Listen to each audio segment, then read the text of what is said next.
माझे पती स्वर्गीय सचिन जाधवर यांच्या प्रकरणातील मुख्य आरोपी प्रदीप फाटे हा आज अटक झाला आहे असे मला समजले.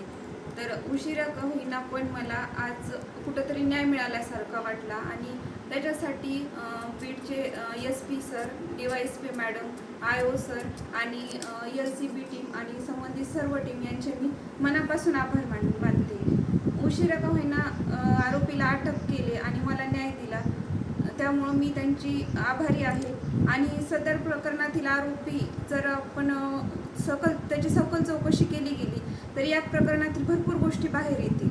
त्यासाठी माझी एवढीच विनंती आहे न्यायदेवतेला की हा आरोपी जास्तीत जास्त दिवस पोलीस कस्टडीत राहावा आणि या प्रकरणाचा सर्व काही गोष्टी या प्रकरणात संशयास्पद आहेत त्या गोष्टीचा सखोल उलगडा व्हावी एवढीच विनंती.